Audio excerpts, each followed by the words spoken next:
Aloha mai kako, Joe Souza here from Kanile Ukulele. Just wanted to share with you a little bit on how to change your strings on your Kanile ukulele. Now, a pretty common question is, how often should I change my strings? And I always say maybe every 6 months or so you should change your strings. You know, a good way to check is if you run your finger underneath the string, between the string and the fingerboard, and if you feel little notches in your string, chances are that's a sign that it's time to change your string.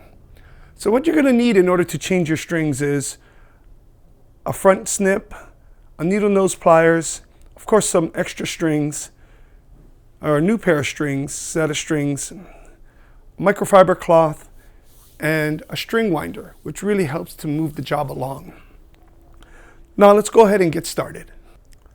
Now we'll go ahead and slack the strings. So what you're going to want to do is slack the strings and change one string at a time. So we're going to start with the G string, or the fourth course. I'm going to slack that string, and you'll notice here we have our handy dandy string winder, and we went ahead and modified it for the Goto Stealth tuners because the Goto Stealths are so unique and so accurate.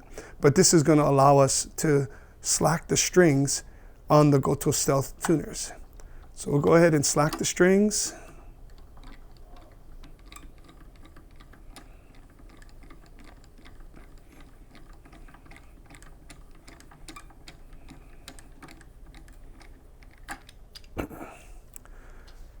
Once the string's slacked, now we'll go ahead and be able to take off that excess string.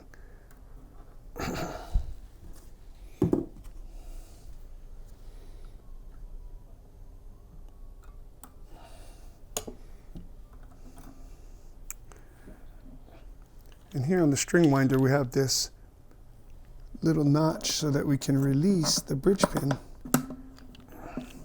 and that way you can get the string out. And if you look really closely at the string, you're going to notice that they ride in a little notch that we create here at the factory.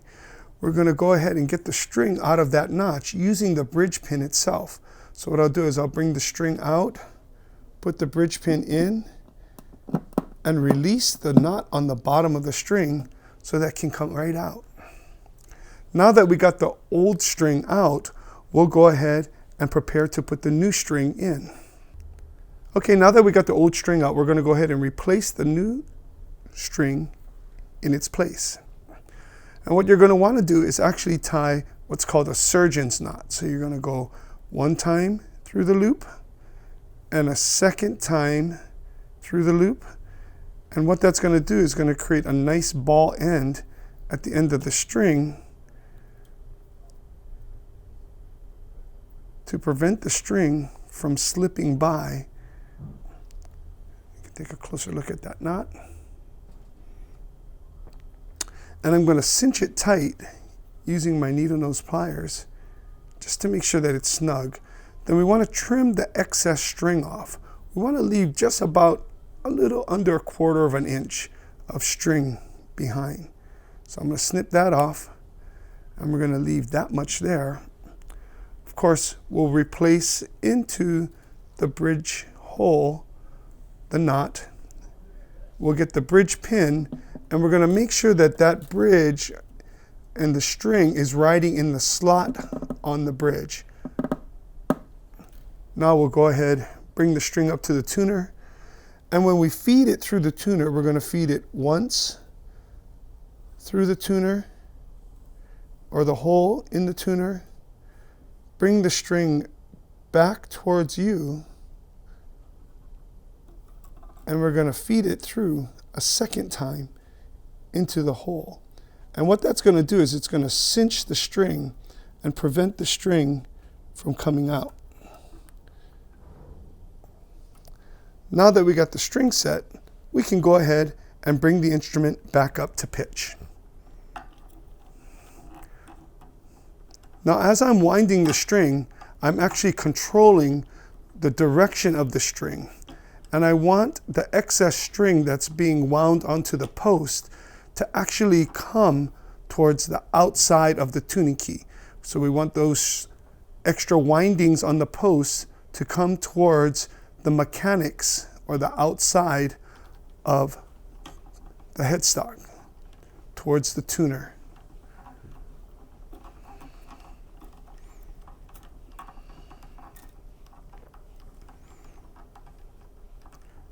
Probably getting pretty close.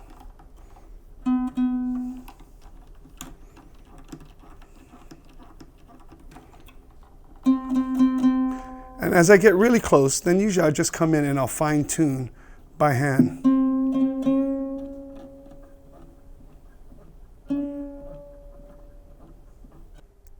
Okay, now that we finished the fourth course, we're going to move into the third course, or the C string. So you're going to want to slack the string, and pretty much the process is the same. Slack the string, so we're going to relieve all the tension off of the string.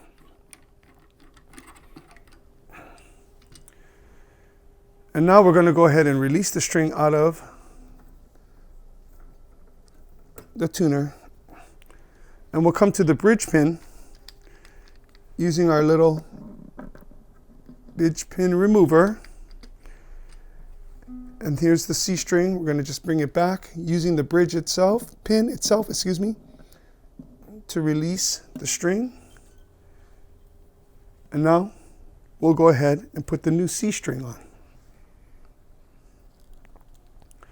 In this case, the C string is always the thickest in the set. If you have a high G string set, the C string is always the fattest. So for the C string, because the string is so fat, all we're going to really need to do is just a simple overhand knot. We don't have to do the surgeon's knot, but just a simple overhand knot. Pull out all the slack, cinch it, and we're going to trim it again to that just about 1/4 of an inch in length. And the reason why we're trimming it so short is, one, when we feed it back in, the tail of the string, or the excess string, isn't touching the bridge pin or touching one of the braces and potentially causing a buzz. But we don't want to trim this completely off, because there is a chance that as the string comes up to tension, it cinches, and we need a little bit of slack here in order to allow the string and the knot to set. So we'll go ahead and place the knot into the bridge pin hole. Make sure that that string is going to the slot on the bridge. Replace the bridge pin, bring up the excess, and up to the headstock. Now for the C string, we have to do a little different winding here. What we're going to do is we're going to pull out whatever slack we can by hand. We're going to bring the string over to the front of the tuning key and to the front of the headstock, and actually come towards you, go down, and then back up. So you're going to see that the string is going to be riding underneath the excess string that's going towards the saddle. And that's going to pinch and cinch the string from wanting to loosen and pop out. So once we got that set, what we're going to want to do is actually wind it and add some tension to allow that string to be pinched under that lead string. So that's what we're wanting to create. And then again, keeping the string so that it's winding towards the outside of the headstock, towards the mechanics on the tuning key.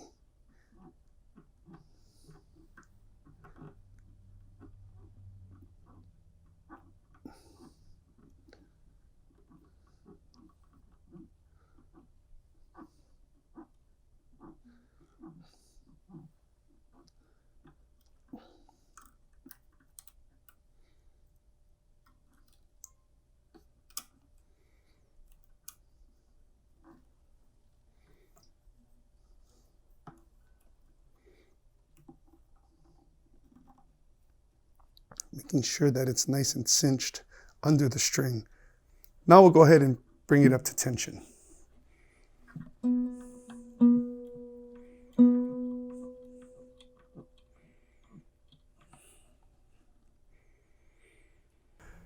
So now that we finished the fourth and third course we're just going to continue the same steps for the second and the first course. First, I'm going to slack the strings.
Now that we've got all the strings changed and we got the new strings in position, what we're going to do is we're going to bring the instrument up to pitch. So we'll go ahead and get out our nice clip-on tuner.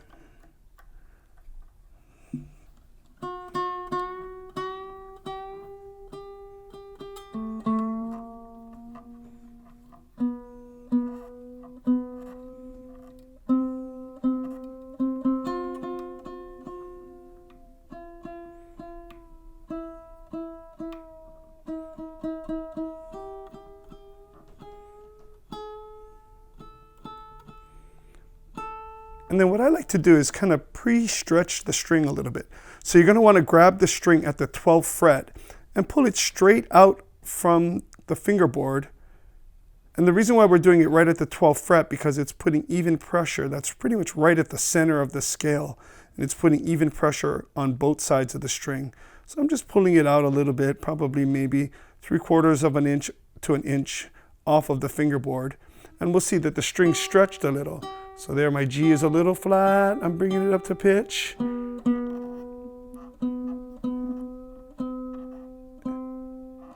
There, my C's up to pitch. My E is there. And my A. So now that we got it up to pitch again, just going to remember it's going to stretch probably over the next couple days until it gets into its final tension. But we have this excess string that's still left up on the headstock. What we're going to want to do is we're going to want to trim off that excess. Now that we've got all of the strings up to tension and everything kind of buttoned down, we can trim the excess off. So what I like to do is trim it about 1/4 of an inch, or a little longer is okay. So 1/4 of an inch to 3/8 of an inch off of the end of the tuning key.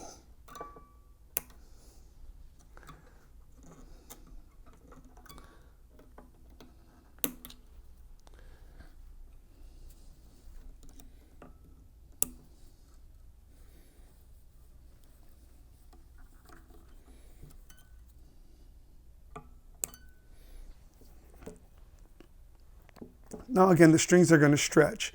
So this method of changing the strings, there are slight variations from this method, which in this case, this is our 2020 Platinum, and it's got one of our slotted headstocks with the Goto Stealth tuners.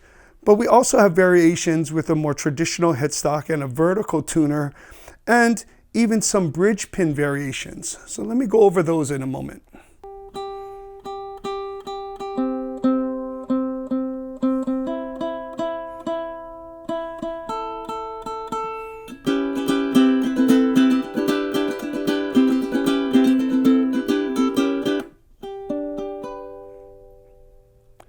So now that the strings are holding their tune, we can go ahead and wipe down our instrument, make sure that we get off any of the fingerprints or anything that may have been done while doing the string change.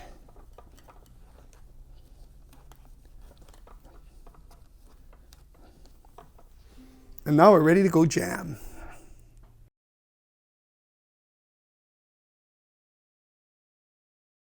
So here we have a 2018 Kanile. And there's a few different variations that are happening on this instrument that I want to show you. In this case, it has the more traditional headstock with a vertical tuner, and I'll show you how the string should wind on that style tuner. But also, we still have a bridge pin method of fastening the strings, but in this case, this is our earlier generation of bridge pins, which are slightly different because they actually have a slot on the bridge pin. So I'll go ahead and show you that. I'm going to take this bridge pin out. And again, the string rides in the slot on the bridge, which is perfect. But if we take a closer look at the bridge pin, you'll see this bridge pin in comparison to our new bridge pin. One, it's a different length. Two, this older bridge pin has a slot in the bridge pin.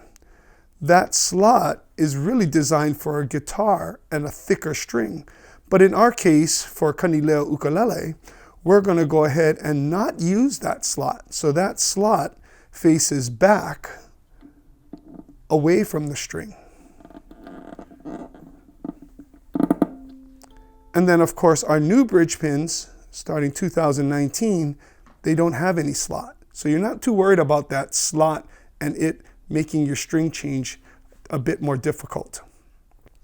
Now, when we look at the string and how it's wound on the post, we actually want the string winding or the extra string to wind down the post towards the mechanics of the tuning key. So in this case, you can really see how the string travels from the nut onto the string post and how the string actually winds down on the string post.